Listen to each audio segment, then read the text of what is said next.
There is a small tin box on my boat that has fed my family more times than every hook and every net I own put together.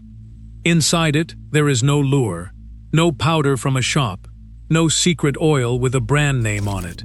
Inside it, there are crackers. Plain, dry, salted crackers. The kind sitting on a shelf in every store in the world for about $2 a sleeve. And in the next few minutes, I am going to show you exactly what my people do to those crackers before they touch the water. Because the difference between a man who throws bread and crumbs in the water and catches nothing, and a man who does what I am about to show you and cannot keep the fish off his line, is 3 small steps that take less time than boiling an egg. My name is Mateo Reyes. My people are the Bajau, the sea nomads. We are born on the water. We live on the water. And for longer than any country has had a name, we have fed ourselves from it with almost nothing in our hands. And when you live on a boat, you learn something very quickly. You do not carry what spoils. Live bait dies in the heat. Fresh bait rots in a day. But a dry biscuit keeps for months in a tin, through salt air and storms and long crossings. And my grandfather's grandfather was turning ship's biscuit into fish bait before a single tackle company existed to sell him anything better. They never found anything better. That is the part nobody tells you. And here is the part that should trouble you a little. The bait industry knows exactly what is inside a cheap salted cracker. Because it is nearly the same thing they grind up, press into pellets, spray with flavor, seal in a bright bag, and sell you for $15, $20, $25. Wheat, fat, salt. That is the heart of most commercial carp and catfish bait on the shelf. And it is the whole ingredient list of the cracker in your cupboard. The difference is the bag and the price. A company cannot make money telling you that the $2 sleeve next to your soup cans outfishes their bag, so they will never tell you. And the old men who figured it out on their own, they keep it to themselves too, because a man does not hand over the trick that fills his bucket while everyone around him goes home empty. My people kept it quiet for 1,000 years, for the same reason. I am not keeping it quiet anymore. But before I give you the steps, you need to understand why this works. Because once you understand it, you will never fish a dead spot again with any bait. A fish does not find your bait with its eyes. Underwater, past a few arm lengths, eyes are almost useless. A fish finds food with its nose, and with the taste skin on its face and body, reading the water the way you read the air walking past a bakery. What a fish is searching for, every hour of its life, is a trail, a thread of scent and tiny particles drifting in the current that says, "Food is this way, keep coming, keep coming." Most baits fail because they give the fish nothing to follow. A bare lure has no trail at all. A single whole bait on a hook is one small point of scent in an enormous dark room.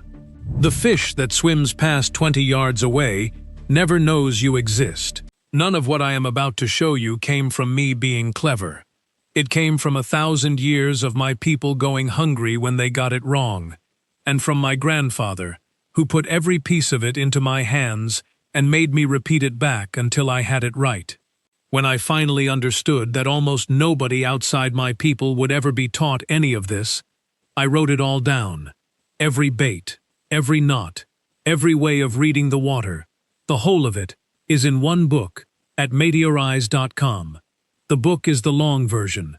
This video is 1 page of it. If you want it, it is there. I will not speak of it again. A cracker is different, and it is different for 3 reasons. The industry would prefer stayed unnoticed.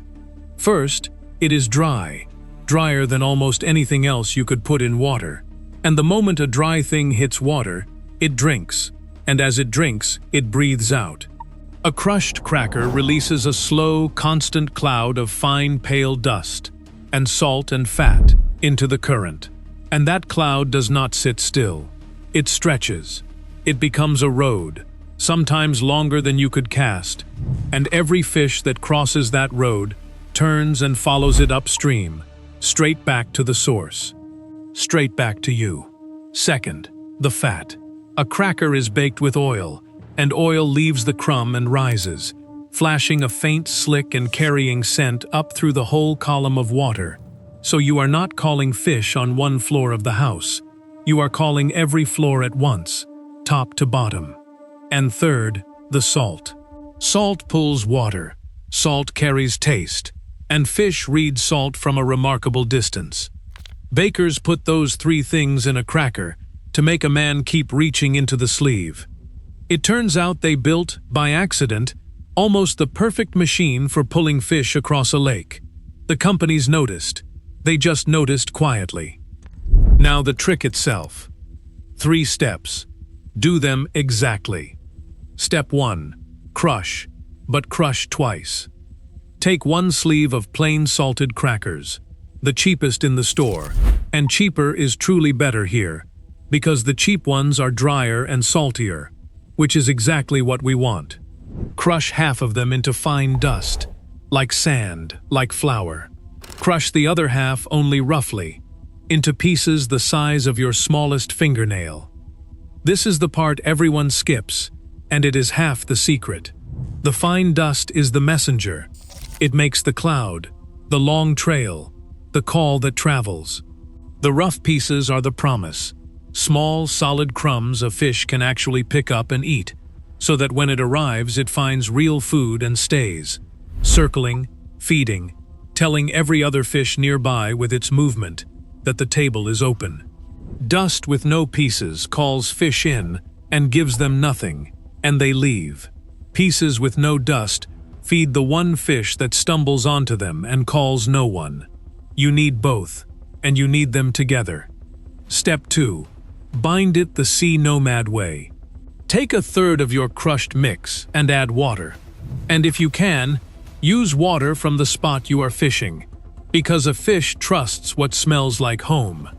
Add it a little at a time, and knead until you have a firm dough, stiffer than bread dough, something that holds a ball shape when you squeeze it hard in your fist. If it is sticky, add more dust. Now work a small piece of that dough around your hook, around the whole hook, point buried just under the surface of the ball, the size of a grape for small fish, the size of a walnut where the big ones live. Squeeze it on hard. This ball is your center. In the water, it will soften from the outside in, shedding a halo of crumb around your hook for 20-30 minutes, so that your hook is not sitting in the water. It is sitting in the middle of a small feeding storm. Step 3. Lay the road before you fish it. Take a handful of the remaining dry mix, dust and pieces together, and throw it into the water where you intend to fish, slightly up current of your spot, so the trail drifts across it. Not a bucketful, a handful. Then wait. Give the water 10 quiet minutes. What is happening while you wait is the whole reason this works. The dust is stretching downstream into a road. The oil is climbing. The small fish are arriving first. They always arrive first. And their excitement is the loudest dinner bell in the sea. Because the big fish do not follow crumbs. The big fish follow the small fish. When you see the first dimples and flickers over your baited patch, that is the water telling you it is ready. Now lower your dough-balled hook quietly into the middle of it, and hold on, because the first run often comes before the bait has finished sinking. And if you fish where the current is strong, or the water is deep, here is the old boat trick. Do not loose feed at all. Pack a fist of the moistened mix around a stone the size of an egg, squeeze it hard, and lower it or lob it to your spot on a length of line or by hand. The stone carries the whole cloud down to the bottom in one piece and releases it there, right where the fish live, instead of scattering it across half the lake on the way down. My grandfather did this off the side of the boat in water deeper than a house, and pulled fish up from the dark that the men with heavy gear beside him never touched. I want to be honest with you about which fish this calls, because honesty catches more fish than hope. This trick is built for the fish that feed by smell and taste. Carp, catfish, bream, tilapia, mullet, tench, every rough fish and bottom feeder in fresh water, and in the salt it pulls the mullet and the bream and the small silver schools that bring the hunters in behind them. That last part matters. Even where the fish you want would never eat a crumb, the cloud fills your spot with small fish, and there is no lure ever made, at any price, that calls a predator half as well as a crowd of busy, feeding, distracted small fish. You are not just baiting a hook. You are building a market, and everything comes to a market. There is one more refinement, and this is the one the old men truly never share. Once you have the plain version working, and it will work the first day, you can tune the call. A spoon of sugar kneaded into the dough sweetens the trail, and carp will cross a lake for sweetness. A crushed clove of garlic turns the cloud sharp and loud, and catfish and carp lose their manners over it. A few drops of any fish oil, even the oil from a tin of sardines that cost you $1, turns the whole mix into something the shops would bottle and sell for 20 times the price if they could keep a straight face doing it. One sleeve of crackers, one thing from your kitchen, and you are mixing baits that outfish the bright bags, for less than the cost of the bag they come in. Understand what you now hold. The men around you on that bank have tackle boxes worth more than a good used engine. They have baits in sealed bags with fish drawn on the front, and they bought the drawing as much as the bait. And the water does not care.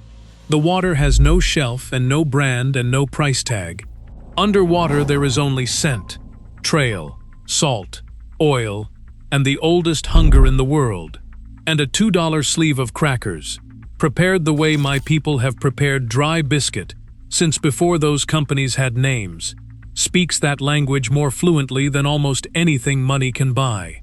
The industry cannot stop the crackers from working.